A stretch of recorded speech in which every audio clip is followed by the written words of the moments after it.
ಗಿಲ್ಲಿ ಅಭಿಮಾನಿಗಳಿದ್ದಾರಲ್ಲ ಅವರೆಲ್ಲರೂ ಕೂಡ ತಮ್ಮದೇ ಆದ ರೀತಿಯಲ್ಲಿ ಅಭಿಮಾನವನ್ನು ವ್ಯಕ್ತಪಡಿಸ್ತಾ ಇದ್ದಾರೆ ಮಂಡ್ಯದಲ್ಲಿ, ಸ್ಪೆಷಲಿ ಗಿಲ್ಲಿ ಹುಟ್ಟೂರು ಮಂಡ್ಯ. ಸೊ ಅಲ್ಲಿ ಏನಾಗಿದೆ ಅನ್ನೋದ್ರ ಡೀಟೇಲ್ಸ್ ಈಗ ಕೊಡ್ತೀವಿ ನೋಡಿ.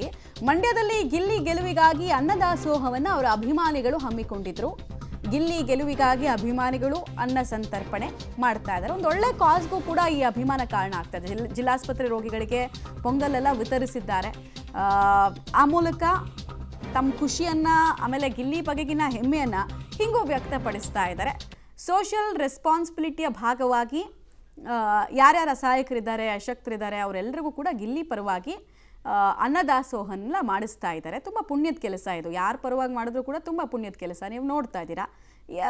ಯಾವ ಕಾರಣಕ್ಕೆ ಅನ್ನದಾಸೋಹ ಅಂತ ಕೇಳಿದಾಗ ಗಿಲ್ಲಿ ಗೆಲ್ಲಿ, ಆಮೇಲೆ ಇವರೆಲ್ಲ ಖುಷಿಯಿಂದ ಹಾರೈಸ್ತಾರಲ್ಲ, ಆ ಹಾರೈಕೆ ಅವ್ರನ್ನ ಗೆಲ್ಸೋ ರೀತಿ ಮಾಡಲಿ ಅನ್ನೋದು ಪಾಪ ಇವರೆಲ್ಲರದ್ದು ಪ್ರೀತಿ. ಈ ಜಾಗದಲ್ಲಿ ಅನ್ನದಾಸೋಹ ಕಾರ್ಯಕ್ರಮವನ್ನು ಮಾಡಿಕೊಂಡಿದ್ದೇವೆ. ನಿಜವಾಗ್ಲೂ ಒಬ್ಬ ಅರ್ಥಪೂರ್ಣ ಕಲಾವಿದ. ಅವನು ಬಡವ ಅಂತಾರೆ, ಬಡವ ಅನ್ನೋ ಪದದಿಂದ ಬಳಸಬೇಡಿ. ಬಡವರು ದೇಶದಲ್ಲಿ ಎಲ್ಲ ಕಡೆ ಇದ್ದಾರೆ. ಆದರೆ ಅವನ ಕಲೆಗಾಗಿ ಇಡೀ ಜನ ಅವರ ಅಭಿಮಾನಿಗಳಾಗಿದ್ದಾರೆ. ಸ್ವಯಂ ಪ್ರೇರಿತವಾಗಿ ಮತವನ್ನು ಕೊಡ್ತಾ ಇದ್ದಾರೆ. ದೇಶಗಳಲ್ಲಿ ಬಂದಂಥ ಜನ ಇವತ್ತು ಗಿಲ್ಲಿ ಅಂತ ಮಾತನಾಡ್ತಿದ್ದಾರೆ.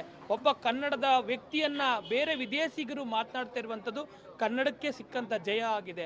ಹಾಗಾಗಿ ಈ ಒಂದು ಬಿಗ್ ಬಾಸ್ ಗೆಲುವು ಮುಡಿ ಗಿಲ್ಲಿಗೆ ಸಲ್ಲಬೇಕು ಅನ್ನುವಂಥ ಪ್ರಾರ್ಥನೆಯೊಂದಿಗೆ ನಾವು ಇವತ್ತು ಮಮತೆಯ ನಡಿಲು ನೇತೃತ್ವದಲ್ಲಿ ಅನ್ನದಾಸೋಹ ಮಾಡ್ತಾ ಇದ್ದೀವಿ. ನೀವೇನು ಹೇಳ್ತೀರಾ ಸರ್? ನಾವು ಇವಾಗ ಗಿಲ್ಲಿ ಬಗ್ಗೆ ಮಾತಾಡಬೇಕು ಅಂತಂದರೆ, ಗಿಲ್ಲಿ ಒಬ್ಬ ಪ್ರತಿಭಾವಂತ. ಅವರು ನಿನ್ನೆ ಎಪಿಸೋಡಲ್ಲಿ ನಡೆದಾಗ ಸುದೀಪ್ ಸರ್ ಕೇಳಿದಾಗ ಅವ್ರಿಗೆ ಎಲ್ಲ ಪ್ರತಿಯೊಬ್ಬರನ್ನು ಅವರು ಚರ್ಚೆ ಮಾಡಿದಾಗ ನಿಮ್ಮ ವೋಟಿಂಗ್ ಏನು ಬಿದ್ದಿದೆ ಡಿಫ್ರೆನ್ಸ್ ಲಾಸ್ಟ್ ಇಯರ್ಗೂ ಈ ಇಯರ್ಗೂ ಅಂತ ಅಂದಾಗ ಗಿಲ್ಲಿ ಹೇಳಿದ್ದು 8ರಿಂದ 10 ಲಕ್ಷ ಅಂತ ಅಂದರು. ಬಟ್ ನಾನು ಚೆಕ್ ಮಾಡಿ ಮೊಬೈಲ್ ನೋಡಿದಾಗ 37 ಕೋಟಿ ಅವರಿಗೆ ವೋಟಿಂಗ್ ಬಿದ್ದಿರೋದು. ಸೊ ಅವರ ಪ್ರತಿಭೆ ಎಲ್ಲಿಗೆ ರೀಚ್ ಆಗಿದೆ ಅನ್ನೋದನ್ನು ನಾವು